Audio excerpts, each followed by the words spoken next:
나는 오래도록 우리가 괜찮은 결혼을 하고 있다고 믿어왔다. 사람들 앞에서의 우리는 매끈하게 맞춰진 퍼즐처럼 보였고 사진 속의 미소는 언제나 제자리를 잃지 않았고 집안의 공기는 아이의 웃음으로 환해졌다. 내 이름은 서연이고 나는 이 집을 안전한 곳으로 만들려고 매일 작은 일들을 정리했다. 세탁물을 개고 저녁 반찬을 맞추고 달력의 기념일에 작은 점을 찍고 남편의 귀가 시간에 맞춰 아이의 목욕 시간을 조정하는 일 같은 것들. 나는 그 일들이 가족을 지켜준다고 믿었다.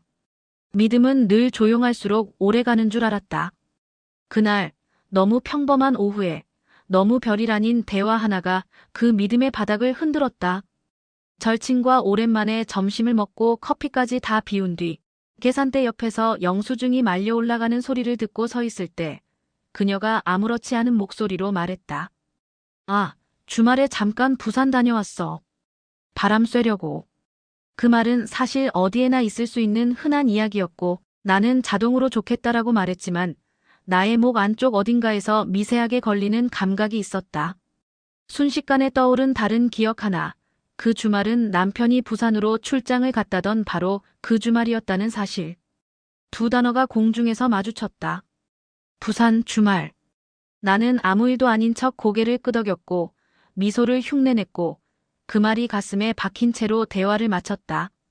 이상하다고 말하기엔 너무 작은 조각, 그렇지만 쉽게 떨어지지 않는 잔갓이 같은 조각이었다. 집으로 돌아오는 길, 나는 일부러 음악을 크게 틀었다. 생각을 밀어내려고 했지만 소리는 감정을 가리기만 했지 사라지게 하지는 못했다. 현관문을 열자 집은 평소처럼 나를 맞았다. 아이의 장난감이 거실에 흩어져 있었고 남편은 바닥에 앉아 아이와 블록을 쌓고 있었다. 그 장면은 오래전부터 내 마음속 안전의 표지판처럼 걸려있던 풍경이었다. 나는 그 풍경을 믿고 싶었다. 그런데 그날 남편은 휴대폰을 몸에서 떼지 않았다. 주방으로 물을 마시러 가면서도 아이를 번쩍 안아 올리면서도 소파에 잠깐 기대어 눈을 감는 흉내를 내면서도 그의 오른손은 폰을 놓지 않았다. 평소라면 식탁 위에 툭 던져두고 샤워실로 들어갈 사람이었다. 나는 그 작은 차이를 마음속에서 여러 번 만지작거렸다.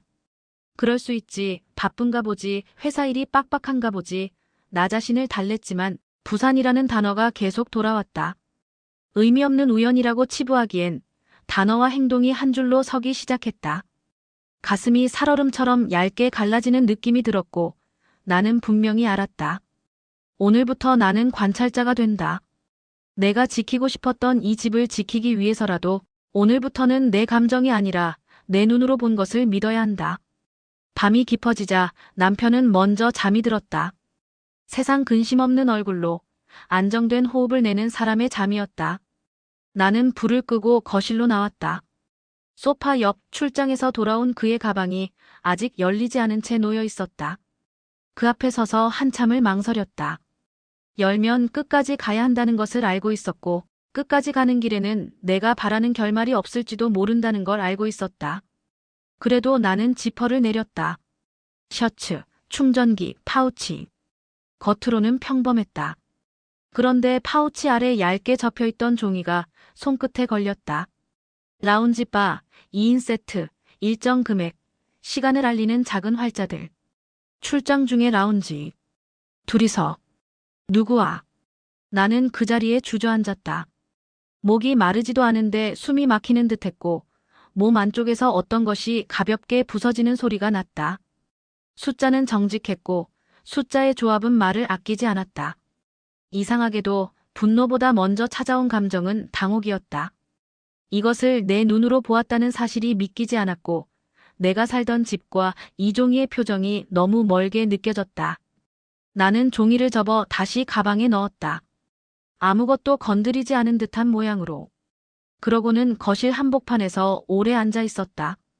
그때 문득 낮에 들었던 친구의 부산 이야기가 다시 떠올랐다. 두 개의 사실이 내 머릿속에서 정확히 포개졌다. 우연일 수 있다 라고 말하는 목소리는 그 순간 완전히 잠잠해졌다. 그날 밤 나는 결심했다. 나는 감정으로 묻지 않을 것이다. 말로 싸우는 순간 모든 것이 지워질 테니까. 나는 기록할 것이다. 시간을 모으고 패턴을 모으고 흔적의 빈칸을 모을 것이다. 그게 내가 할 수 있는 유일한 복수라고 그때는 그렇게 믿었다. 침실로 돌아왔을 때 남편은 여전히 평온했다.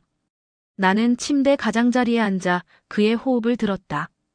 이 집의 밤 공기가 아주 조금 눈에 보이지 않을 만큼 차갑게 식어 있다는 것을 느꼈다. 나는 조용히 핸드폰을 내려다보았다. 내 것이 아니라 그의 것이었다면 얼마나 쉬웠을까. 그런 생각이 스치고 지나갔다. 나는 나 자신에게 말했다. 확실한 것을 잡기 전에는 나는 모르는 척할 것이다. 그게 나를 지키는 방법이다. 나는 해야 할 일의 목록을 머릿속에 적었다. 결제 내역 일정, 알림 기록, 연결된 기기, 사진의 배경, 시간의 반복. 내가 할 수 있는 모든 방법으로 나는 이 집의 빈칸을 채워나갈 것이다.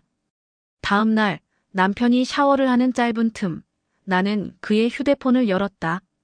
기적처럼 비밀번호가 바뀌어 있지는 않았다. 화면 위쪽에 메시지 도착이라는 알림이 몇 줄 남아 있었고 대화 목록에는 이름 없는 사람이 하나 있었다. 프로필 사진은 흐릿한 풍경이었고 닉네임은 비어 있었다.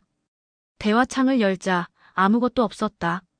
말들이 지워진 자리만 매끈하게 남아 있었다.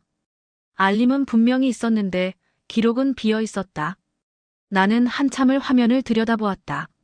손끝에서 작은 전기가 일렁거렸다. 왜 누군가와 계속 연락을 하는데 이름을 지우고 대화를 비우고 알림만 남겨두는 걸까? 왜? 나는 알림 히스토리를 더 내려보았다. 시간대의 패턴은 분명했다. 특정한 저녁, 특정한 숫자. 금요일 밤, 토요일 오후, 일요일 늦은 밤. 나는 그 시간들을 기억했다. 출장, 회식, 과로. 그가 자주 말하던 단어들을. 그리고 그 단어들이 지금 내 손 위에서 다른 의미를 얻어가는 것을. 나는 숨을 고르고 화면을 캡처했다. 날짜, 시간, 알림 문구, 이름 없는 프로필, 그 흐릿한 이미지까지 모두. 폴더를 만들고 파일들을 넣었다. 폴더의 이름을 기록 1이라고 붙였다가 다시 기록 부산으로 바꾸었다. 나 자신에게조차 숨김없이 명확하고 싶었다. 그날 저녁 나는 클라우드와 연결된 기기 목록을 확인했다. 직장 노트북, 오래된 태블릿, 자동 백업 설정. 지워진 것이 정말로 사라진 적은 거의 없다는 걸 사람들은 알고도 있는다. 나는 사진의 EXIF 정보를 열어 배경의 좌표를 봤다. 그 좌표가 낮에 친구가 올렸던 사진들과 이상하게 닮아 있다는 사실을 깨닫는데 오래 걸리지 않았다. 프레임의 각도, 조도의 색, 벽면, 타일의 패턴 같은 설명하자면 사소하다고 치부될 수 있는 디테일들이 묘하게 이어졌다. 나는 소름 돋는 감각으로 그 사소함들이 문장이 되어가고 있음을 보았다. 문장은 이렇게 말하고 있었다. 너는 누군가와 정기적으로 같은 장소에서 만난다. 그 장소는 우리가 안다고 말했던 도시의 일부다. 그 시간대는 우리가 가족이라고 믿었던 약속들 위에 겹쳐 있다. 나는 울지 않았다. 울어버리면 분명히 무너질 것 같았고 무너지면 아무것도 못 보게 될 것 같았다. 대신 나는 적었다. 시간, 장소, 상황, 표정, 말투, 알림음, 배경의 노이즈까지. 내가 할 수 있는 모든 언어로 그가 지우려 한 언어의 그림자를 베낄 듯이 적었다. 밤이 깊어지자 손이 떨렸고 떨리는 손으로 더 느리게, 더 정확하게 캡처를 눌렀다. 마지막으로 나는 달력을 열었다. 그가 보통 비워두던 칸에 낯선 약속 하나가 박혀 있었다. 한 글자짜리 메모, 누구라도 의미 없이 넘겨볼 수 있는 흔한 단어. 그런데 그 한 글자가 낮에 친구가 말했던 도시와 라운지, 바의 영수증, 이름 없는 프로필까지를 한꺼번에 끌어당기고 있었다. 그때 나는 확신했다. 우연이 아니다. 설명으로 지울 수 있는 범위를 훌쩍 넘었다. 다음 단계로 가야 한다. 하지만 나는 아직 묻지 않을 것이다. 내가 가진 것은 빈칸으로만 이루어진 증거들이고 빈칸은 사람들 앞에서 너무 쉽게 가벼워진다. 내가 해야 할 일은 빈칸들 사이에 다리를 꺼는 것이다. 내가 본 것들을 선으로 잇고 선을 모아 도형을 만들고 도형으로 집의 지도를 다시 그리는 일. 나는 폴더를 닫고 화면을 껐다. 어둠이 방 안으로 천천히 내려왔다. 나는 마음속으로 아주 단단하게 말했다. 서연, 너는 지금부터 더 조용해질 것이다. 너는 더 정확해질 것이다. 너는 끝까지 볼 것이다. 집안은 여전히 조용했다. 그가 잠든 후에도 나는 불을 끄지 않았다. 식탁 위 전등 하나만 켜두었는데 그 불빛이 유리컵에 부딪혀 천장에 흔들렸다. 그 빛이 조금만 더 작았다면 나도 그 안에서 숨을 쉴 수 있었을 것 같다. 그는 하루 종일 휴대폰을 손에 쥐고 있었다. 밥을 먹을 때도 아이를 안을 때도 심지어 물을 마실 때조차. 그 손끝에 닿아 있는 검은 화면은 마치 타인의 얼굴처럼 느껴졌다. 나는 그걸 매일 바라보면서 그 속에 내가 없는 걸 직감했다. 저녁 9시 전화벨이 울렸다. 그는 반사적으로 일어나서 부엌 쪽으로 걸어갔다. 가볍게 미소를 띄었지만 눈은 나를 보지 않았다. 나는 소리 없이 식탁에 앉아 있었다. 목소리는 들리지 않았고 부엌의 그림자만 벽을 타고 움직였다. 그림자 속에서 그는 왼손으로 입을 가리고 웃었다. 그 짧은 웃음이 너무 생생해서 그 안에 낯선 사람이 서 있는 것 같았다. 밤이 깊어질수록 그가 남기는 공기 속의 틈은 커졌다. 샤워실 문이 닫히는 소리, 물이 떨어지는 리듬, 전등 아래 놓인 젖은 수건. 그가 자리를 비운 시간은 늘 같았다. 밤 11시 40분쯤, 그리고 새벽 1시 무렵. 나는 그 시간들을 노트에 적었다. 그가 언제 집안에서 사라지고 언제 돌아오는지 기록했다. 그건 불면의 대가이자 살아있는 사람의 유일한 증거였다. 거실의 시계가 새벽 2시를 가리킬 때 나는 스탠드를 끄고 커튼을 열었다. 바깥은 완전히 잠들어 있었다. 하지만 그 잠 속에서도 나는 깨어 있었다. 누군가와의 대화가 끝난 후에 정적 같은 묘한 여운이 공기 속에 남아 있었다. 그건 마치 이 집 전체가 무언가를 숨기고 있는 것 같았다. 나는 그때 깨달았다. 그의 하루는 이제 나와 겹치지 않는 시간 위에 놓여 있다는 걸. 우리는 같은 집에 있었지만 다른 세상에 살고 있었다. 나는 더 이상 아내가 아니라 증거를 수집하는 관찰자였다. 그는 여전히 평소와 같은 얼굴을 하고 있었다. 식탁에 앉아 아이에게 장난을 치고 나에게 내일 먹고 싶은 메뉴를 물었고 뉴스를 보면서 고개를 끄덕이고 아무 일도 일어나지 않은 사람처럼 웃었다. 하지만 그 웃음이 집안의 공기와 어긋나 있었다. 사람의 표정보다 공기는 더 정직하다. 그가 라면을 끓이러 주방에 들어갔을 때 나는 일부러 그를 따라가지 않았다. 그가 휴대폰을 어디에 두는지 보기 위해서였다. 그는 냄비에 물을 붓는 순간까지도 휴대폰을 쥐고 있었다. 그 표정은 아무렇지 않았지만 손은 이미 진실을 알고 있었다. 샤워를 하기 전 그는 잠깐 거실로 나와 소파 위 쿠션 사이에 휴대폰을 눕혀놓았다. 그러고는 내 쪽을 흘깃 보고 욕실로 들어갔다.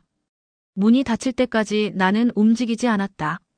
문이 잠기는 소리를 확인한 뒤에야 가까이 다가갔다. 화면은 잠들어 있었다. 나는 손을 대지 않았다. 대신 화면 위 지문 자국의 방향, 케이스의 미세한 흔들림, 그가 급히 내려놓은 사람의 호흡이 남긴 미세한 진동만 바라봤다. 사람이 숨길 때는 숨긴 흔적이 가장 크게 남는다. 그날 밤 나는 내 노트의 제목을 바꿨다. 처음에는 의심이라고 적혀 있었던 표지 위에 천천히 선을 긋고 이렇게 다시 썼다. 우연히 반복되면 그건 과거의 기록이다. 그 문장을 쓰는 동안 나는 손이 떨리지 않았다. 눈물도 나지 않았다. 확신은 늘 감정을 죽이고 시작한다. 그 이후 며칠 동안 나는 입을 닫았다. 목 끝까지 차오르는 말들을 전부 삼키고 평소처럼 웃고 평소처럼 식탁을 차리고 아이를 씻기고 빨래를 개고 그와 눈을 마주치면 짧게 미소까지 지어 보였다. 나는 아무것도 부수지 않은 채로 무너져 있었다. 말하지 않는 시간이 길어질수록 그는 점점 더 나를 의식했다. 내가 누굴 만나고 무엇을 보고 어떤 표정을 짓는지 그는 은밀하게 확인하려 들었다. 침묵은 고문보다 잔혹한 거울이었다. 그는 내 말을 기다렸다. 나는 주지 않았다. 그 사이에 정황들은 더 선명해졌다. 친구가 올린 여행사진의 배경 벽면 타일과 남편의 출장. 사진 속 벽면 타일이 각도까지 똑같이 맞아 떨어지는 순간 나는 숨을 내쉬는 것도 조심스러워졌다. 그 두 이미지를 나란히 놓았을 때 그건 더 이상 비슷한 장소가 아니었다. 그건 같은 장소였다. 그리고 같은 장소라는 사실은 같은 시간대에 같은 사람과 있었을 가능성을 말하고 있었다. 나는 그날 처음으로 영수증, 사진, 알림 기록, 캘린더 편집 시각, 그 모든 조각들을 하나의 폴더 안에서 시간 순으로 재배치했다. 순서가 정렬되자 이야기의 뼈대가 드러났다. 누구도 말하지 않았지만 이미 말해진 것과 다름없는 구조였다. 그리고 그 구조 앞에서 나는 잠시 숨이 끊어지는 줄 알았다. 그건 누군가가 내 결혼 생활의 바닥을 오래전부터 조용히 절단해왔다는 뜻이었기 때문이다. 나는 그날 밤 마지막 문장을 노트에 적었다. 이건 시작된 적이 없었던 결혼이었다. 그 문장을 쓰자 모든 소리가 멈췄다. 냉장고 모터도, 아이 장난감의 바퀴도, 창문을 두드리던 바람조차 멎은 것처럼 느껴졌다. 확신이 심장에 박히면 세상은 잠깐 멈춘다. 그리고 멈춘 그 틈에서 사람이 진실을 본다. 아이를 재우고 난 뒤 우리는 같은 거실에 앉아 있었지만 그날의 공기는 서로 다른 온도를 갖고 있었다. 나는 아무 말도 하지 않았고 그는 아무렇지 않은 척을 했다. 그러나 아무렇지 않은 척하는 사람만이 얼굴을 그렇게 굳힌다. 그가 TV를 보던 리모컨을 멈추었다. 화면 속 소음만 흘러가고 그의 손가락은 공중에서 굳어 있었다.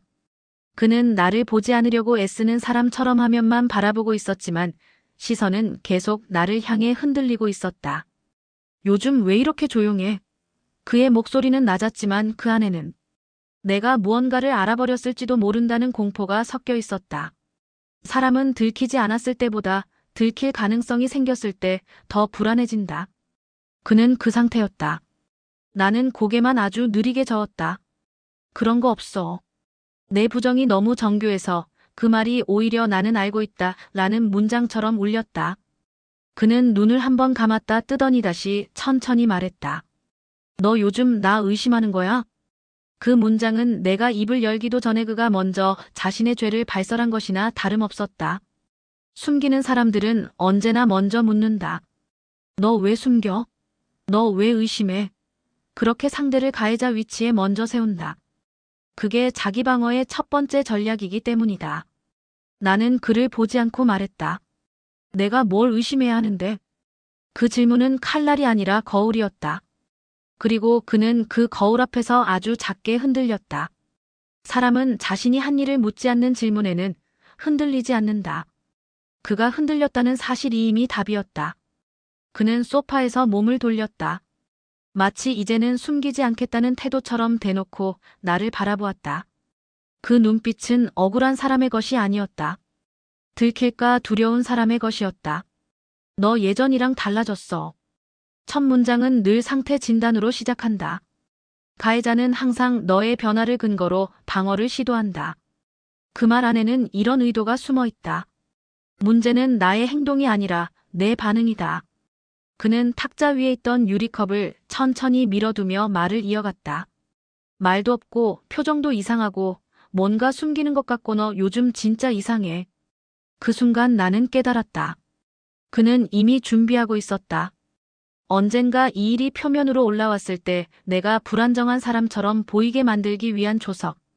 그는 지금 그 기초 공사를 시작한 것이다. 나는 천천히 숨을 내쉬고 짧게 말했다. 내가 이상해졌다는 근거가 뭐야? 그 질문에 그는 단 1초도 생각하지 않았다. 준비된 답처럼 바로 말했다. 느껴져. 요즘 너 생각이 많고 의심하고 나를 몰래 체크하는 것 같아. 그 문장은 사실상 이런 고백과 같았다. 나는 그런 짓을 당할 행동을 했고 그래서 내 침묵이 두렵다. 나는 고개를 들지 않았다. 대신 아주 낮은 목소리로 대답했다. 그렇게 느끼는 이유는 너 자신이 잘 알겠네. 그 말을 듣는 순간 그의 얼굴이 아주 미세하게 일그러졌다. 그 일그러짐 속에는 억울함이 아니라 들켰을 가능성을 인정한 사람의 공포가 있었다. 그는 바로 방어로 전환했다. 나는 잘못한 게 없어. 내가 예민해진 거야. 너 요즘 진짜 뭔가 이상해. 가스라이팅은 늘 그 문장으로 공식적으로 시작된다. 문제는 너다. 그는 그 문을 열었다. 그리고 나는 그 문 앞에서 조용히 결심했다. 이 사람은 내가 미쳐있는 사람처럼 만들 준비가 되어 있다. 그러므로 나는 더 침착해져야 한다. 더 조용해져야 한다. 더 정확해져야 한다. 나는 그날부터 마음속에 선을 그었다. 이제부터의 모든 침묵은 나를 지키기 위한 것이 아니라 그를 무너뜨릴 순간을 만들기 위한 시간 축적이 된다. 그날 저녁은 유난히 정갈했다. 식탁 위에는 평소보다 반찬이 많았고 국은 식지 않은 상태로 김을 내뿜고 있었다. 그가 퇴근하자마자 웃으며 말했다. 오늘은 내가 일찍 왔네. 그 말이 낯설었다. 그는 원래 늘 늦었다. 아니, 늦지 않더라도 무언가를 핑계로 늦게 들어왔다. 그런데 그날은 마치 누군가에게 보여주듯 정시에 도착해 있었다. 그는 평소보다 친절했다. 의자에 앉기 전에 수고했어라는 말을 2번이나 했다. 그 말이 따뜻하기보다 묘하게 무게감이 있었다. 마치 그 안에 오늘은 아무 일도 없다라는 선전문구가 들어있는 것처럼 느껴졌다. 식탁의 반대편에 앉은 그는 자꾸 나를 쳐다봤다. 눈을 마주치면 짧게 웃고 고개를 돌리면 그 웃음이 사라졌다. 나는 그 미묘한 리듬을 느꼈다. 사람은 숨기려 할수록 표정과 표정 사이의 공백이 길어진다. 휴대폰 화면이 식탁 끝에서 희미하게 빛나고 있었다. 알림이 없는 화면은 정상적으로 꺼져야 하는데 그의 것은 그렇지 않았다. 주기적으로 밝아졌다가 어두워졌다. 나는 그 주기를 세어봤다. 1분 30초 간격이었다. 그가 습관적으로 화면을 켜는 타이밍이었다. 그는 밥을 먹으며 내게 물었다. 주말에 뭐 하고 싶어? 나는 대답하지 않았다. 그가 나의 대답을 원해서 묻는 게 아니라는 걸 알고 있었다. 그는 질문하는 자신을 연습하듯 말했다. 그건 친절의 모양을 한 통제였다. 밥을 다 먹고 그가 식탁을 정리하겠다고 했다. 그는 설거지를 하며 계속 노래를 흥얼거렸다. 그 음이 너무 정확해서 마치 오디오에서 흘러나오는 것 같았다. 그가 평소보다 잘하는 게 많아질수록 나는 불안해졌다. 그날 밤 나는 불을 끄지 않았다. 식탁 위 전등만 남겨두었다. 그 노란 불빛 아래에서 그의 그림자가 길게 늘어져 있었다. 그 그림자가 내 자리까지 와 있었다. 나는 가만히 앉아 있었다. 불빛이 벽에 닿는 모양이 어제와 같았지만 그 빛이 닿는 공기는 달라져 있었다. 평온은 여전했지만 그 평온이 기울기 시작한 걸 나는 느꼈다. 그리고 그건 아무 소리도 내지 않았다. 다음 날 아침 그는 평소보다 먼저 일어났다. 커피를 내리고 아이 도시락을 싸고 나보다 부지런하게 움직였다. 그의 행동이 다정하게 보였지만 그 다정함은 이유 없는 선행 같았다. 사람이 무언가를 숨길 때 가장 먼저 늘어나는 게 친절이다. 아침 식탁에서 그는 말했다. 요즘 너 왜 이렇게 조용해? 나는 숟가락을 들었다가 내려놓았다. 그냥 피곤해서. 그는 웃었다. 너는 피곤할 일이 없어 보이는데. 그 말의 어조는 가벼웠지만 가벼움 속에 내 감정은 내가 아니라 내가 판단한다는 냉기가 숨어 있었다. 그는 내 하루를 묻기 시작했다. 오늘은 어디 가? 점심은 누구랑 먹어? 어제 친구한테 전화 왔던데 무슨 일? 나는 대답했다. 별거 없어. 그는 고개를 끄덕였지만 그 표정에는 납득이 없었다. 고개를 끄덕이면서 눈동자가 흔들리는 사람은 믿지 않는 사람이다. 식탁 위 유리컵 속의 선물방울이 미세하게 떨렸다. 그는 컵을 들지 않았다. 대신 손끝으로 그 컵을 돌렸다. 그 원이 커질수록 공기 속의 긴장도 따라 돌았다. 그는 마지막에 말했다. 너 예전이랑 달라졌어. 나한테 왜 그래? 그 말에는 의문이 아니라 전제 조건이 있었다. 너는 문제다. 나는 아무 말도 하지 않았다. 대화는 이미 끝나 있었다. 그는 나를 분석하고 있었고 나는 그 분석이 틀렸다는 걸 증명해야 하는 피조물이 되어 있었다. 그는 문제를 찾지 않았다. 그는 문제를 만들었다. 그리고 그 문제의 이름은 나였다. 그가 잠든 건 새벽 1시였다. 그는 잠들기 전까지 휴대폰을 손에 쥐고 있었다. 화장실에도 침대에도 심지어 물을 마실 때조차 손을 놓지 않았다. 그가 코를 고는 소리가 일정해졌을 때 나는 천천히 일어났다. 불을 켜지 않고 스탠드 불빛만 남겼다. 탁자 위의 시계는 1시 18분을 가리키고 있었다. 그 시간은 이제 나의 시간이었다. 휴대폰은 소파 위에 엎어져 있었다. 나는 손을 대지 않았다. 그 대신 화면에 남아있는 지문 자국의 방향을 봤다. 그의 손가락이 화면의 왼쪽 아래에서 오른쪽 위로 밀린 흔적이 있었다. 그건 잠금 해제의 흔적이었다. 오늘 저녁에도 그는 누군가의 이름을 지웠다. 나는 내 노트북을 열었다. 기기 연결 기록을 확인했다. 알 수 없는 로그인 항목이 사라져 있었다. 삭제된 시간은 오후 7시 42분. 그 시간, 그는 샤워 중이었다. 아니, 그렇게 말했다. 나는 눈을 감았다. 삭제는 단순한 행동이 아니다. 삭제는 선택적 기억의 편집이다. 그는 지웠고 나는 기억했다. 나는 알림 기록을 캡처했다. 삭제된 항목의 수정 시간, 편집된 텍스트, 위치 정보. 모든 것을 하나의 폴더에 넣었다. 폴더의 이름은 조용한 날들. 아이러니하게도 그 이름이 가장 폭력적인 문장이었다. 냉장고 모터가 다시 돌아가기 시작했다. 그 소리가 방 안의 공기를 흔들었다. 그 소리는 생명 같았다. 살아있는 게 냉장고뿐인 것 같았다. 나는 그 소리를 들으며 숨을 고르며 메모장을 닫았다. 없어진 자리만 남겨두는 사람은 남겨둔 그 자리로 들킨다. 거울 앞에 섰다. 얼굴은 그대로였다. 피곤해 보였지만 낯설지는 않았다. 그런데 내 눈이 어딘가 불안하게 흔들리고 있었다. 그 흔들림을 보고 있자니 문득 이런 생각이 들었다. 혹시 진짜 내가 예민해진 걸까? 욕실 거울 위로 김이 올랐다. 손바닥으로 한번 닦으니 반쯤 지워진 내 얼굴이 두 개로 갈라졌다. 한쪽은 평범했고 한쪽은 지쳐 있었다. 나는 그 둘 사이에서 말을 잃었다. 그가 했던 말들이 머릿속을 맴돌았다.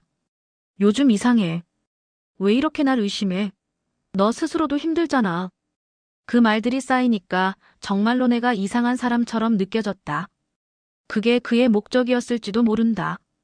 책상에 앉아 노트를 폈다. 페이지 왼쪽에는 사실, 오른쪽에는 느낌을 적었다. 그가 오후 7시 42분에 기록을 지웠다. 사실. 그는 샤워 중이었다고 말했다. 말. 나는 그 말을 믿지 않았다.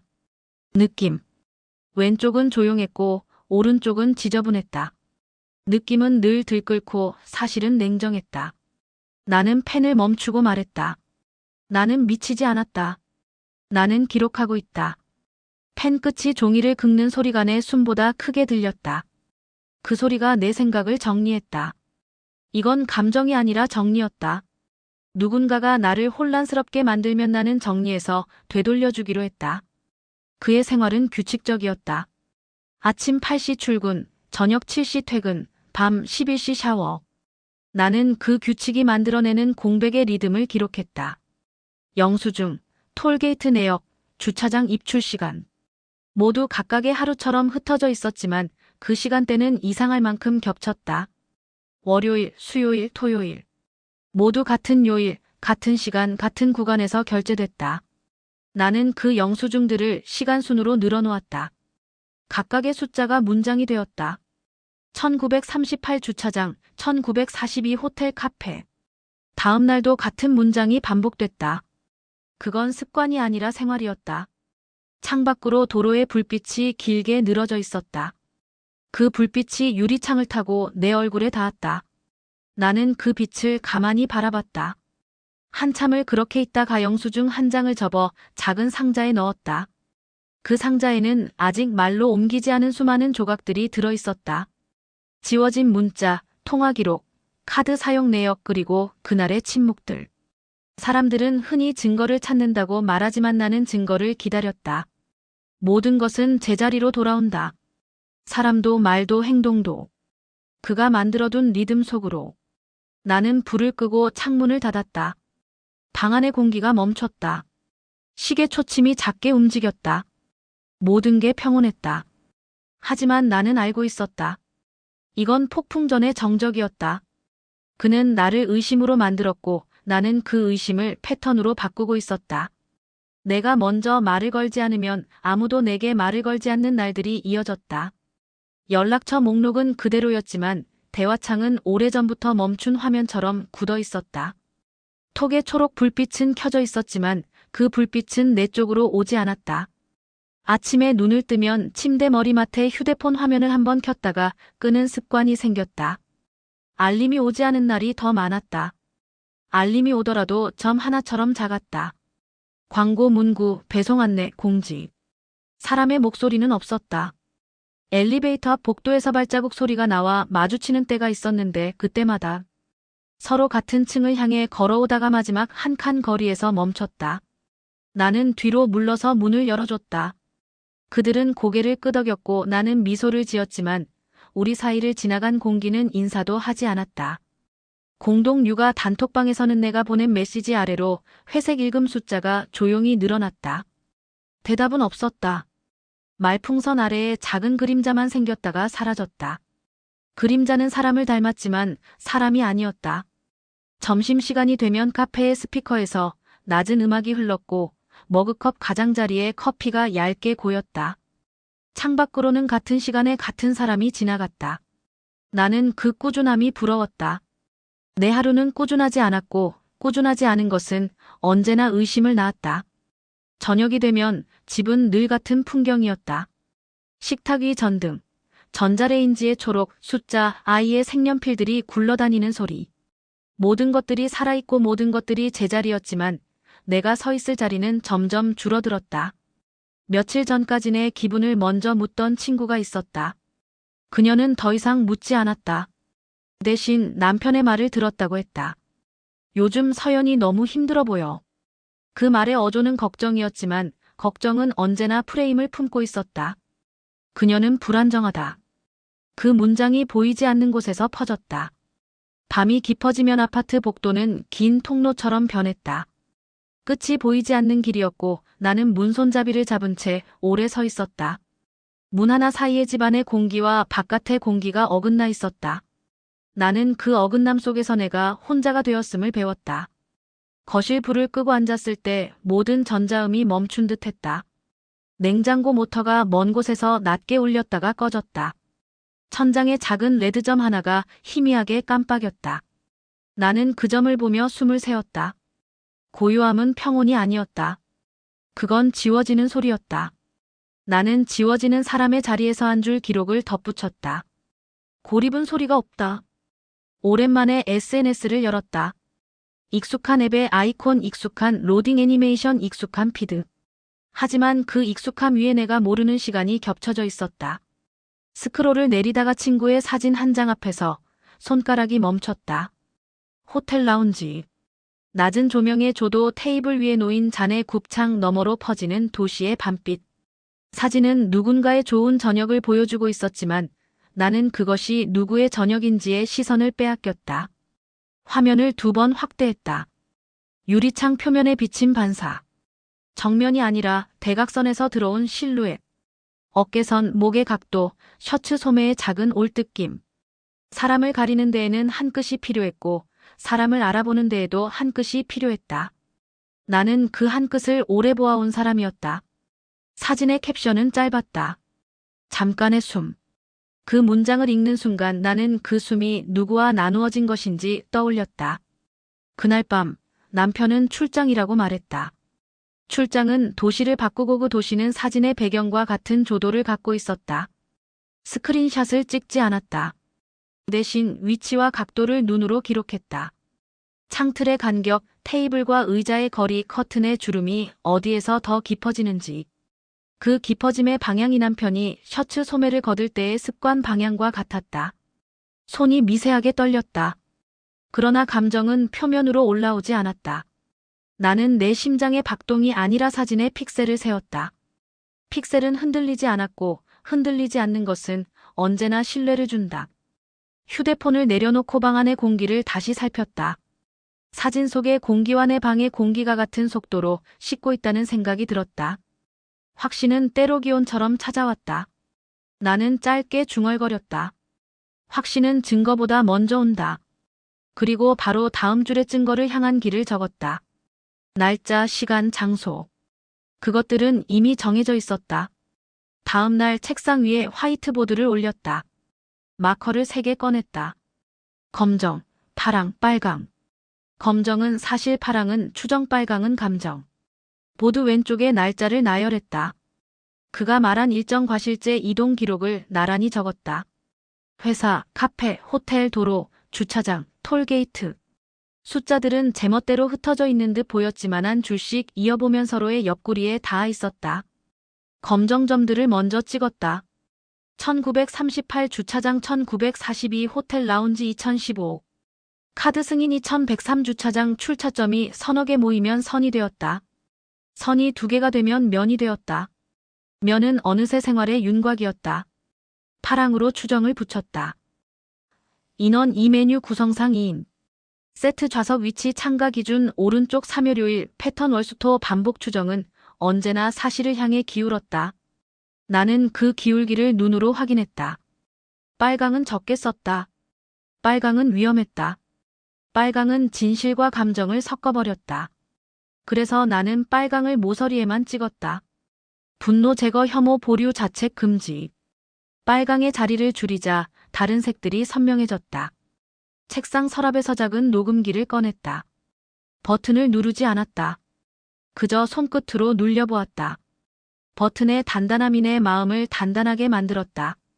아직은 녹음할 필요가 없었다. 말은 언젠가 밖으로 나올 테고 그 말은 스스로 모순을 만들 테니까. 보드 옆에 작은 지도를 펼쳤다. 핀을 3개 꽂았다. 같은 주간, 같은 시간대, 같은 모서리. 핀과 핀 사이의 거리는 일정했다. 규칙은 누군가의 습관이었고 습관은 누군가의 생활이었다. 나는 마지막으로 보드 오른쪽 아래에 작은 문장을 적었다. 감정은 옆으로, 사실은 앞으로. 그 문장이 오늘 하루를 움직이는 신호였다. 그는 변하지 않았다. 아니, 더 잘해졌다. 사람들 앞에서는 웃었고 내 앞에서는 걱정하는 척을 했다. 그의 표정은 오래된 사진처럼 매끈했고 그 사진 속엔 금이 보이지 않았다. 요즘 너 너무 힘들어 보여. 그의 목소리는 낮고 부드러웠다. 문제는 그 부드러움이 대상에게서가 아니라 목적에서 나왔다는 점이었다. 부드러움은 칼이 될 수 있었다. 저녁 식탁에서 그는 내 안부를 묻고 내 접시에 반찬을 얹어주었다. 나는 고개를 끄덕였고 그는 미소를 지었다. 그 사이에 얇은 막이 있었다. 막은 보이지 않았지만 젓가락 끝에서 느껴졌다. 그날 밤 오래 연락이 없던 지인에게 메시지가 왔다. 괜찮아. 문장은 짧았고 표정은 없었다. 나는 그 짧음을 오래 보았다. 짧은 문장 뒤에는 누군가의 긴 이야기가 있었다. 아마도 그의 이야기였을 것이다. 다음 날 다른 지인이 전화를 걸어 조심스럽게 물었다. 혹시 요즘 무슨 일 있어? 나는 웃었다. 아니. 그녀는 한 박자 쉬고 말했다. 너무 마음 쓰지 마. 그 말은 위로였지만 위로는 때때로 누군가가 만든 사실 위에 올라탔다. 나는 그들의 목소리를 모았다. 녹음하지 않았지만 기억으로 옮겼다. 어떤 굴절은 말투에서 보였고 어떤 굴절은 숨에서 들렸다. 숨이 길어지는 자리마다 그의 그림자가 지나갔다. 밤이 되면 그가 내 방 앞을 지나가는 발소리가 들렸다. 문을 열지 않았고 나는 기척을 내지 않았다. 발소리가 멈추면 내 숨도 멈췄다. 확인, 통제, 반복. 그가 나를 다루는 방식이었다. 나는 침대에 앉아 손바닥을 펴서 불빛을 받았다. 손금이 얇게 드러났다. 그 선들은 어느 쪽으로도 기울지 않았다. 나는 그 손으로 노트를 덮었다. 그는 나를 지운다. 나는 나를 저장한다. 문장은 짧았고 짧은 문장이 오늘의 방어였다. 지도 위에 핀을 찍는 일은 처음엔 놀이 같았다. 그러나 점이 늘어나고 선이 생기고 면이 드러나자 그건 놀이가 아니었다. 그건 체계였다. 월요일 저녁 7시 40분 호텔. 수요일 오후 6시 50분 주차장. 토요일 오후 3시 같은 카페. 날짜가 달라도 시간은 같았다. 장소가 달라도 거리감은 같았다. 핀과 핀 사이에 얇은 선을 그었다. 선이 2개가 되자 삼각형이 생겼다. 삼각형은 다음 주에도 같은 모양으로 반복되었다. 점, 선, 면.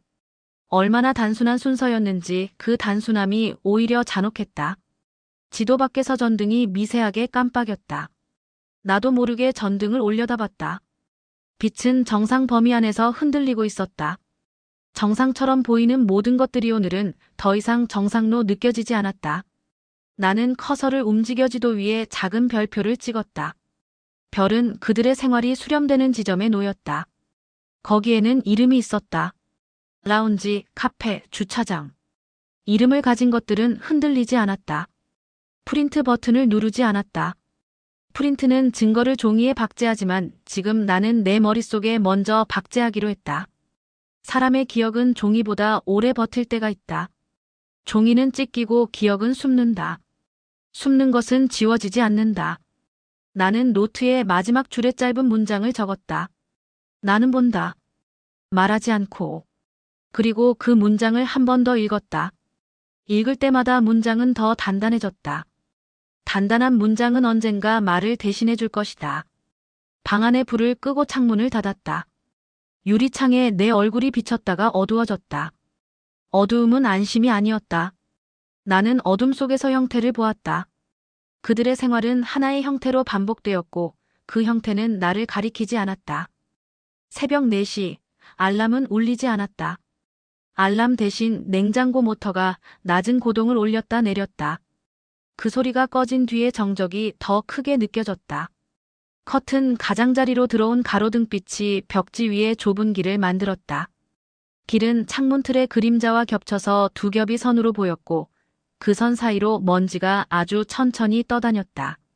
내가 숨을 들이쉴 때마다 먼지는 흔들렸고 내쉬면 가라앉았다가 금세 다시 떴다. 숨과 먼지가 같은 리듬으로 움직이는 것을 보고 있으니 내가 내 몸 밖에 어떤 것을 조종하는 사람처럼 느껴졌다. 사실은 그 반대일 텐데도. 그는 내 옆에서 자고 있었다. 등은 내 쪽을 향했고 목덜미 아래로 이불이 조금 말려 내려가 있었다. 겨울이 지나 봄으로 넘어오는 밤 공기였지만 그의 피부는 차갑지도 뜨겁지도 않은 온도였다. 뼈와 살이 일정한 거리로 분리되어 누워있는 모양을 오래 보다가 나는 문득 이런 생각을 했다. 이 평온은 내가 아는 평온이 아니라 누군가가 세팅해둔 디스플레이 같다. 조도, 각도, 쉼표 위치까지 계산된 무대. 나에게 보여줄 목적으로 치밀하게 정리된 잘 자는 사람의 화면. 탁자 위에는 그의 휴대폰이 있었다. 화면은 꺼져 있었지만 검은 유리 표면이 스탠드의 잔광을 받아 가늘게 반짝였다. 나는 손을 뻗지 않았다. 대신 거리와 각도를 재듯 눈으로만 살폈다. 침대 모서리에서 휴대폰까지 2걸음. 그 사이에 깔린 러그에 털이 눌린 방향, 작은 실밥이 튀어나온 지점, 소파 다리 아래 그림자의 길이. 이런 것들을 정밀하게 기억해두는 버릇이 생겼다. 이유는 명확했다. 손대지 않고도 움직였는지를 판단하려면 사소한 것들이 기준이 되어야 하니까.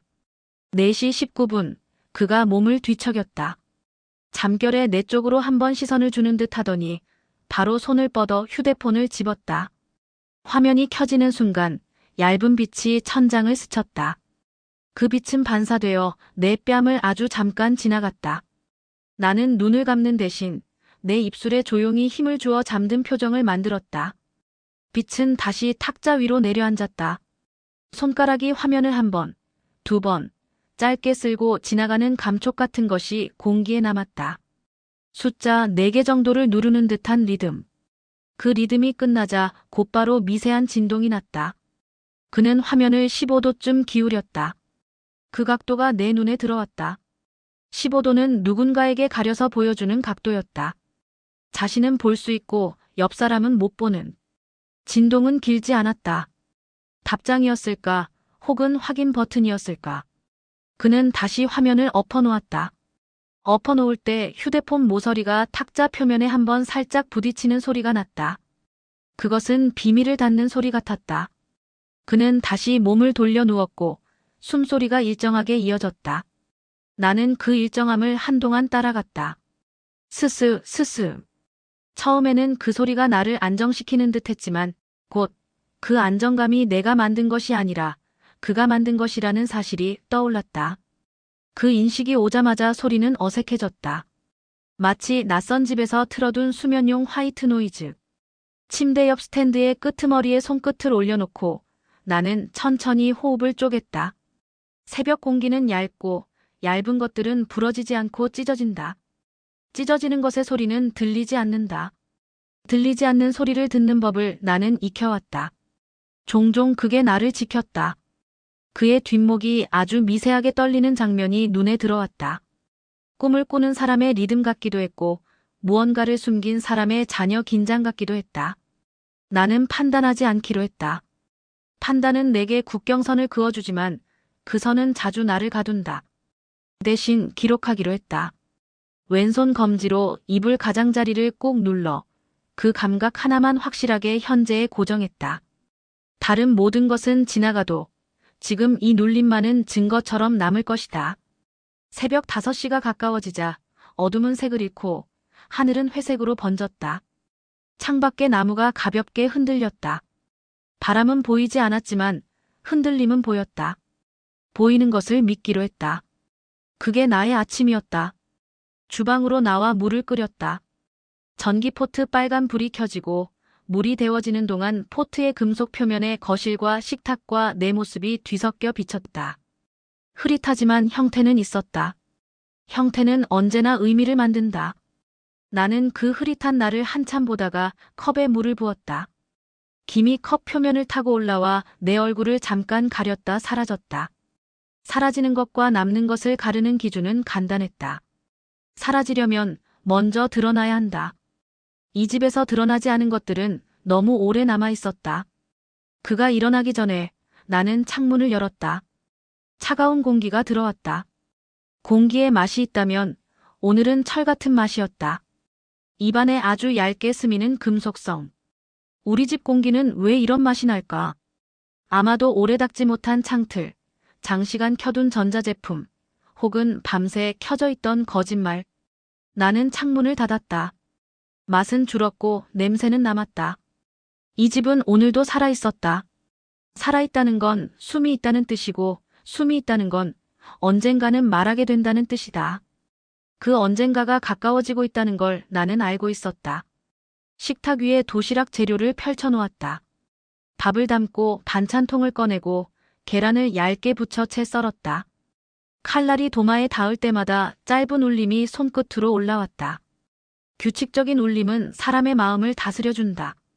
오래전 나는 누군가를 위해 많이 요리하던 사람이었다. 지금은 누군가를 위해 요리하는 척을 하는 사람이다. 척은 오래가지 못한다.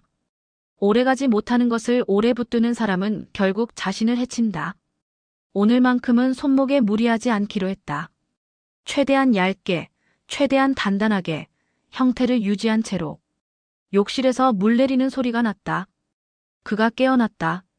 나는 칼을 내려놓고 탁자 위에 휴대폰을 힐끗 보았다. 여전히 엎어져 있었다. 엎어진 것들은 의심을 줄이지만 사라지게 하지는 않는다. 커피 메이커 버튼을 눌렀다. 기계가 드륵 소리를 내며 움직였다. 저는 컵 하나, 당신은 컵 하나. 하지만 오늘 아침 커피는 한 컵만 내렸다. 그는 자신이 마실 커피를 알아서 만들 것이다. 그가 만드는 것들은 항상 스스로의 정상을 증명하기 위한 의식처럼 보였다. 오늘은 그 의식을 지켜보지 않기로 했다. 의식은 의식을 먹고 자라는데 내가 주는 시선이 그들의 먹이다. 그는 욕실에서 나와 거실로 걸어왔다. 발 뒤꿈치가 바닥에 닿는 소리와 발바닥이 러그를 스치는 소리가 번갈아 들렸다. 나는 식탁에 도시락을 놓고 물수건으로 손을 닦았다. 그는 일찍 일어났네라고 말했다. 나는 응이라고 했다.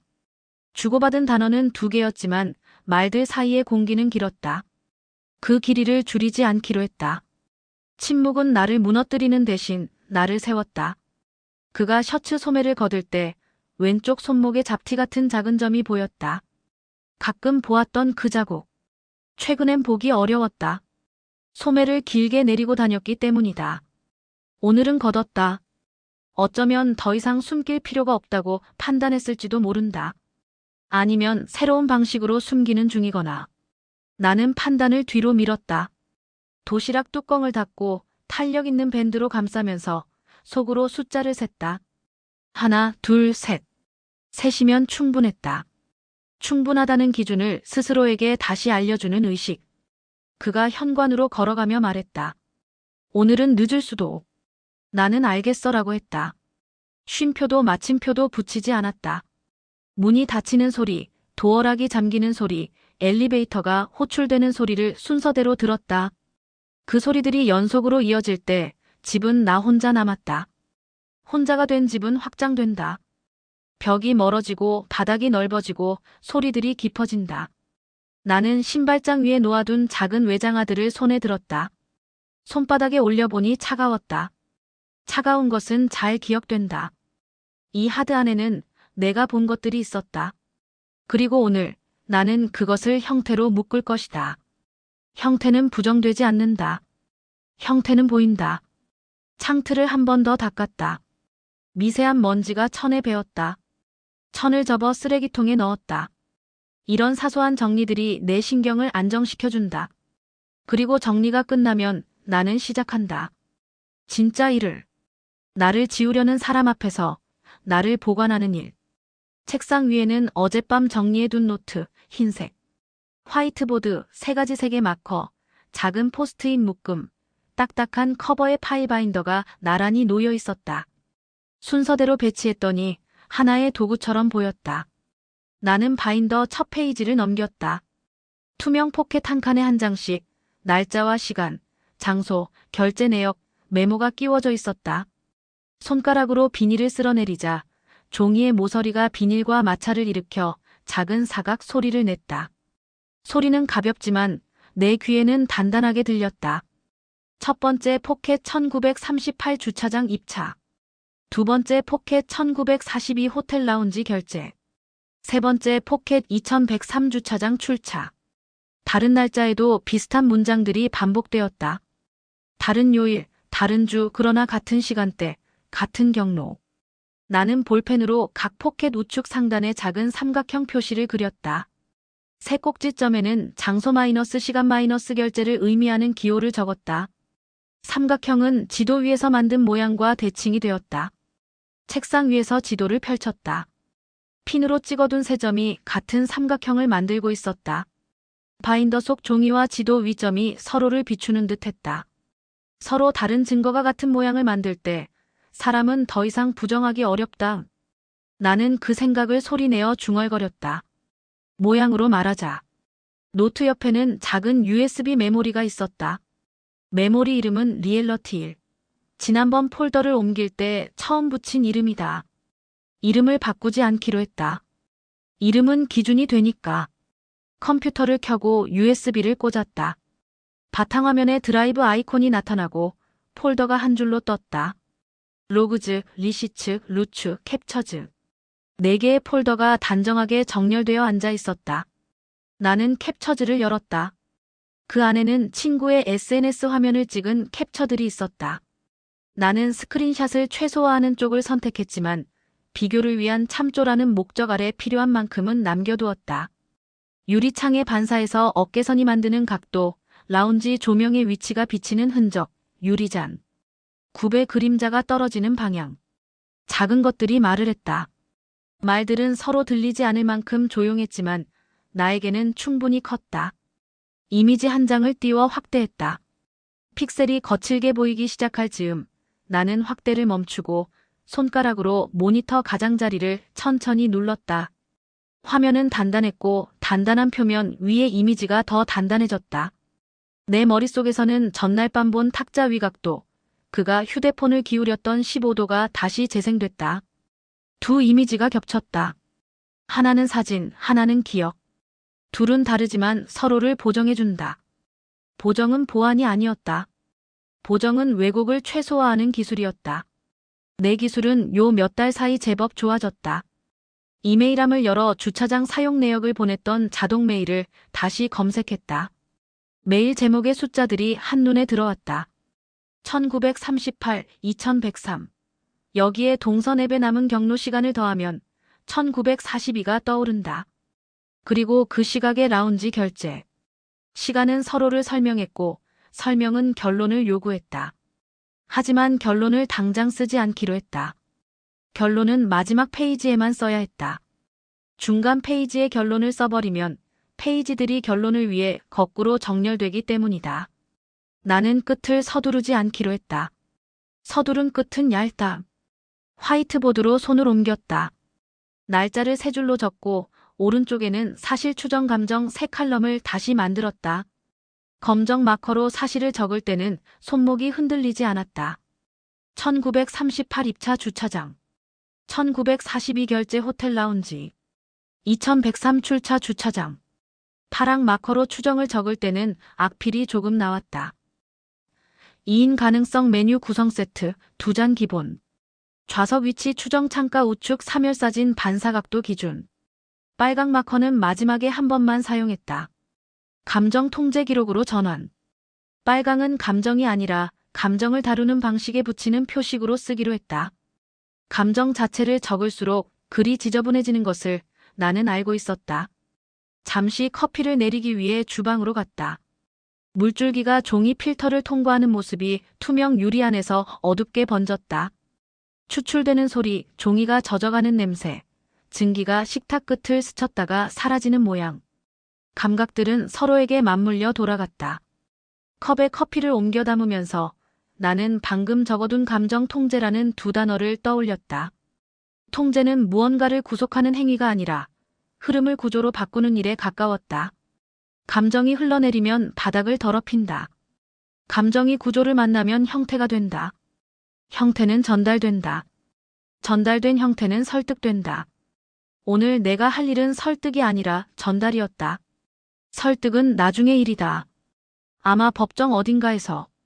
휴대폰이 진동했다. 화면에는 그의 메시지가 도착해 있었다. 점심 약속 생겨서 저녁이 늦어질 듯. 마침표가 없었다. 마침표가 없는 문장은 길다. 길게 열려있는 문장은 무엇이든 담을 수 있다. 나는 응이라고만 답했다.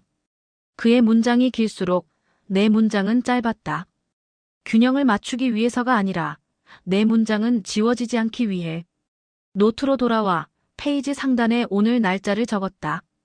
그리고 작은 제목을 달았다. 형체. 첫 문장은 이렇게 시작했다. 모든 것은 형태를 갖는다. 형태를 가지지 못한 것만이 무너진다. 손이 멈추지 않았다. 나는 형태를 모은다. 형태가 겹치면 생활이 된다. 생활이 겹치면 진실이 된다. 진실은 말보다 오래 남는다. 문장이 여러 생겼지만 문장에 취하지 않기로 했다. 오늘의 목적은 문장이 아니라 증거였다. 증거가 문장을 키우도록, 문장이 증거를 방해하지 않도록. 바인더를 덮고 외장하드의 같은 이름으로 폴더를 만들었다. 리얼러티 1.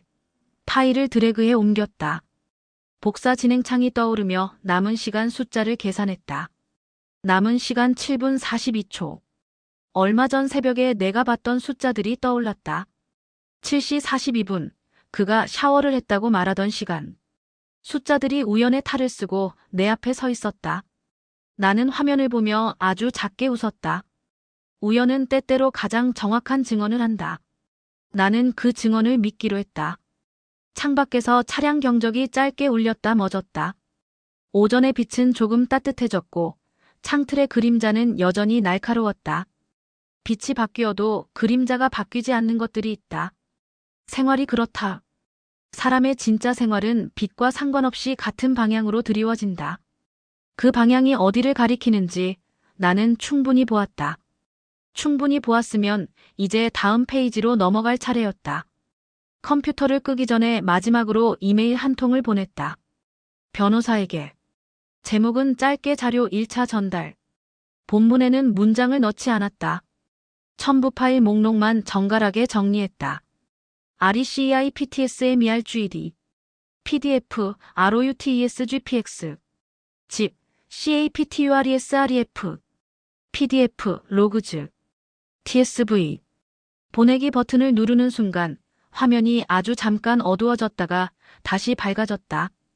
전송 완료 알림이 떴다. 보냈습니다. 나는 그 알림을 오래 보았다.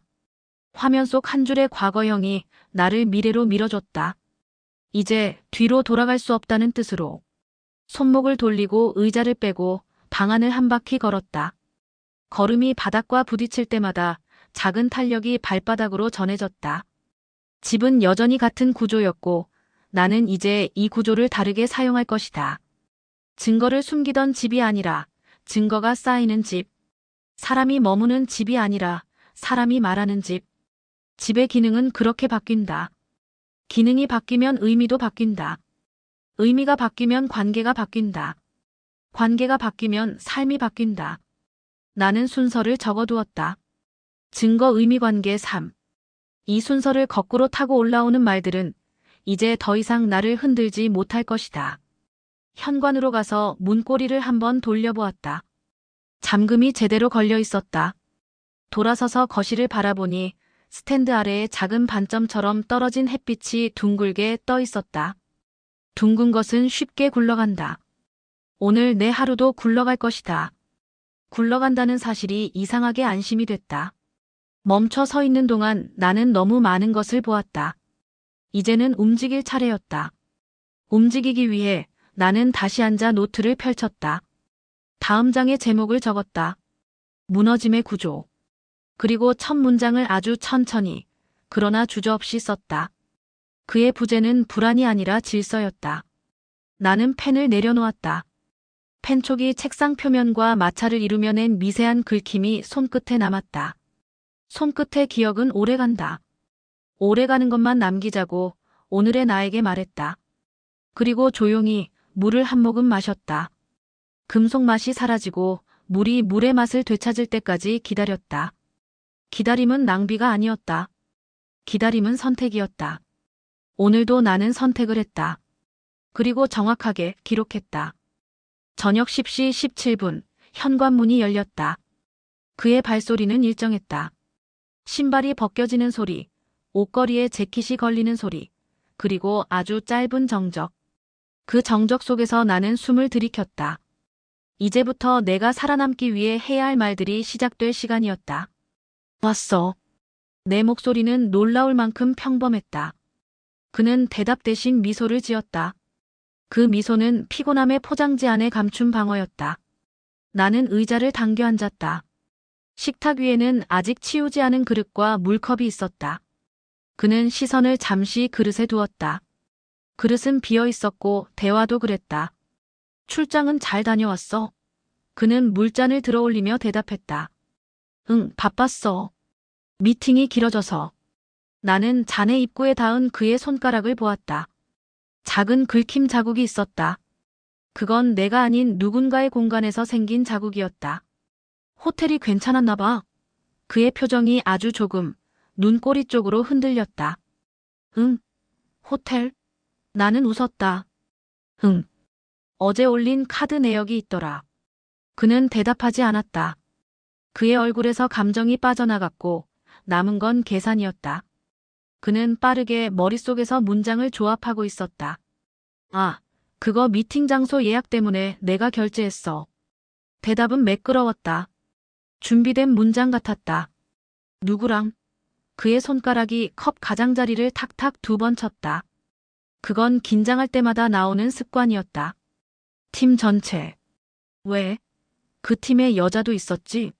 그는 눈을 피했다. 피하는 눈동자는 언제나 방향이 같다. 정면을 살짝 비껴서 오른쪽 아래. 나는 그 방향을 알고 있었다. 그가 거짓말을 시작할 때마다 눈동자는 그곳으로 떨어졌다. 서연 또 무슨 의심을 그의 말은 길게 이어지지 못했다. 내가 그 위에 겹쳐 말했다. 이번엔 의심이 아니라 확인이야. 공기가 갈라졌다. 그의 목젖이 움직였고 숨이 2번 흔들렸다. 확인. 그래. 내가 그 여자랑 있던 사진. 라운지 창문 반사까지 다 나왔더라. 나는 천천히 휴대폰을 그의 앞에 밀었다. 화면 위에는 확대된 사진 한 장. 유리창, 실루엣, 조명, 잔의 그림자. 모든 게 한 장 안에 담겨 있었다. 그는 눈썹을 찡그렸지만 말은 나오지 않았다. 이건 오해야. 그의 목소리는 얇았다. 나는 대답하지 않았다.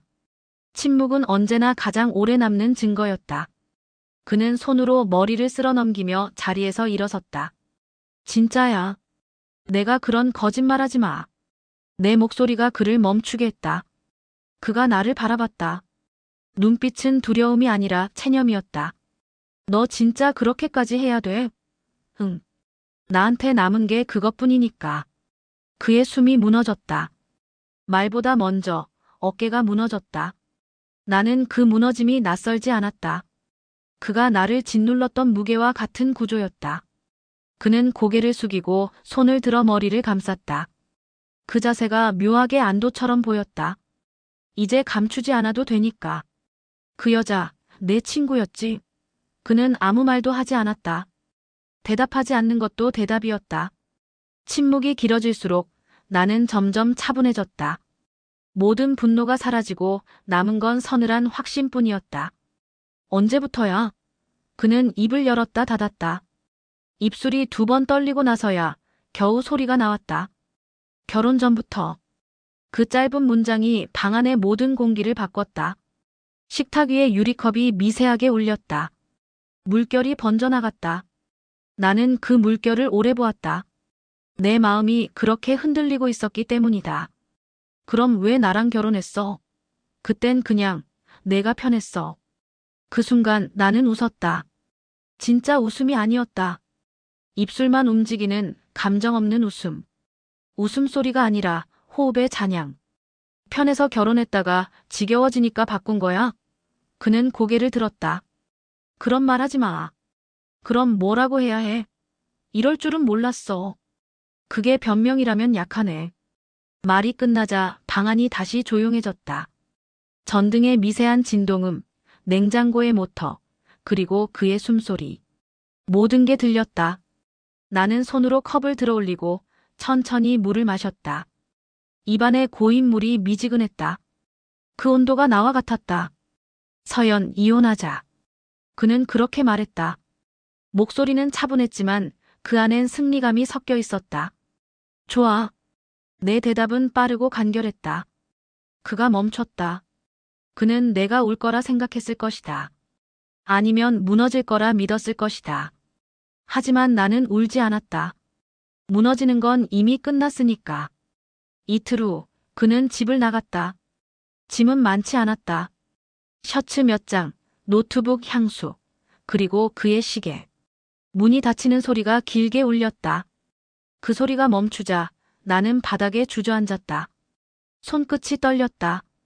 이제 정말로 아무것도 남지 않았다는 실감이 밀려왔다. 하지만 눈물은 나오지 않았다. 몸이 아니라 마음이 피로했기 때문이다. 나는 벽에 등을 붙이고 천장을 올려다봤다. 거기엔 여전히 그가 바꿔 달았던 조명이 있었다. 밝고 차갑고 정직하게 모든 걸 비추는 조명. 그 조명 아래에서 나는 몇 달간 연기처럼 살았다. 침묵이 길어지자 내 안의 모든 감정이 형태를 잃기 시작했다. 슬픔, 분노, 허무, 안도. 그 감정들이 서로 뒤엉켜 한 덩어리의 무가 되었다. 나는 그 물을 손바닥에 올려놓는 듯한 기분으로 앉아 있었다. 벽 너머에서 아이의 숨소리가 들렸다. 작고 규칙적이고 살아있는 숨. 나는 그 소리에 집중했다. 그 소리가 나를 붙잡았다. 세상이 다 무너져도 이 숨 하나는 진짜였다. 그날 밤 잠들지 못한 채 창문을 열었다. 밤 공기가 얼굴을 스쳤다. 도시의 불빛이 멀리서 깜빡였고 그 불빛들이 내 눈물샘까지 닿았다. 이제야 눈물이 나왔다. 천천히, 조용히, 아무 소리도 내지 않고. 눈물은 감정의 무게가 아니라 생존의 증거였다. 나는 속삭였다. 그래도 나는 살아있다. 그리고 다시 한번 조용히 덧붙였다. 이제부터는 내가 쓴다. 그가 집을 나간 지 38일째 되는 날 아침 햇살이 커튼 사이로 흘러들었다. 한때는 그 빛이 싫었다. 눈이 부셔서가 아니라 그 빛이 내가 감춰온 모든 흔적을 드러낼 것 같아서. 하지만 오늘 나는 커튼을 완전히 걷었다. 빛은 생각보다 부드러웠다. 먼지들이 천천히 떠올라 공중에서 반짝였다. 그 작은 입자들이 마치 집에도 여전히 삶이 있다고 속삭이는 듯했다. 식탁 위에는 2개의 컵이 있었다. 하나는 그가 두고 간 것, 다른 하나는 내가 새로 산 것. 나는 오래된 컵을 들어 올려 싱크대에 내려놓았다. 물살이 닿자 컵 표면에서 얇은 물방울이 흘러내렸다. 물은 맑았고 그 안에 나의 얼굴이 있었다. 이제 괜찮아. 나는 조용히 말했다. 입술 사이에서 공기가 빠져나오며 그 말이 방 안에 흩어졌다. 말이 흩어지는 소리가 들릴 정도로 조용했다. 고요는 더 이상 두려움이 아니었다. 고요는 나의 첫 언어가 되었다. 며칠 전 변호사로부터 연락이 왔다. 양육권이 나에게 돌아왔다는 소식이었다. 서류를 받아들고 나서도 한참 동안 아무 말도 하지 못했다. 종이 위에 찍힌 도장이 그동안 내 안에서 눌러왔던 것들을 풀어줬다. 눈물이 날 줄 알았지만 나오지 않았다. 나는 그 대신 아주 깊게 숨을 들이쉬었다. 그 숨은 울음보다 더 무거웠다. 아이를 데리러 가던 날 나는 오래된 지하 주차장에 차를 세웠다. 바람이 불어왔고 머리카락이 얼굴을 스쳤다. 그 순간 나는 거울을 봤다. 얼굴은 달라져 있었다. 울지 않아도 눈가는 깊었고 웃지 않아도 입꼬리가 단단했다. 사람은 부서지고 나서야 자신의 모양을 알게 되는지도 모른다. 유치원 앞에서 아이가 뛰어나왔다. 엄마. 짧은 한 단어간의 지난 시간 전체를 무너뜨렸다가 다시 세웠다. 나는 아이를 안았다. 작은 팔이 내 목을 감쌌다. 아이의 체온이 내 뼈 속으로 스며드는 순간 나는 비로소 지금을 느꼈다. 그동안 나는 살아남기 위해 기록했고, 이제는 살아가기 위해 기록할 것이다. 나는 새 노트를 꺼냈다. 표지에는 아무 제목도 쓰지 않았다. 첫 페이지 상단에 이렇게 적었다. 사람은 무너진 자리를 기억으로 채운다. 기억이 쌓이면 그게 삶이 된다. 나는 다시 살아간다. 이번엔 나를 증명하기 위해서가 아니라 나를 사랑하기 위해서. 밤이 되자 아이가 잠든 방 앞에서 멈췄다. 문틈으로 새어나오는 숨소리가 들렸다. 규칙적이고 따뜻하고 작았다. 그 숨소리가 나를 붙잡았다. 나는 천천히 등을 벽에 기대고 앉았다. 거실 한가운데에는 여전히 그가 달아놓은 조명이 있었다. 그 불빛 아래에서 나는 한때 지워진 사람이었다. 이제 그 불빛은 내 얼굴을 다시 그렸다. 빛은 아무 죄가 없었다. 그건 단지 비추는 일을 했을 뿐이었다. 나는 노트를 펼치고 다음 문장을 썼다. 사랑은 소유가 아니라 존재의 증명이다. 글자를 다 적고 펜을 내려놓자 손끝이 따뜻했다. 따뜻한 건 오랜만이었다. 새벽 2시. 커튼 밖으로 달빛이 들어왔다. 창문 유리에 내 얼굴이 비쳤다. 그 얼굴은 낯설지 않았다. 살아남은 사람의 얼굴이었다. 나는 그 얼굴을 보며 마지막 페이지에 한 줄을 남겼다. 벽 너머에도 삶은 계속된다.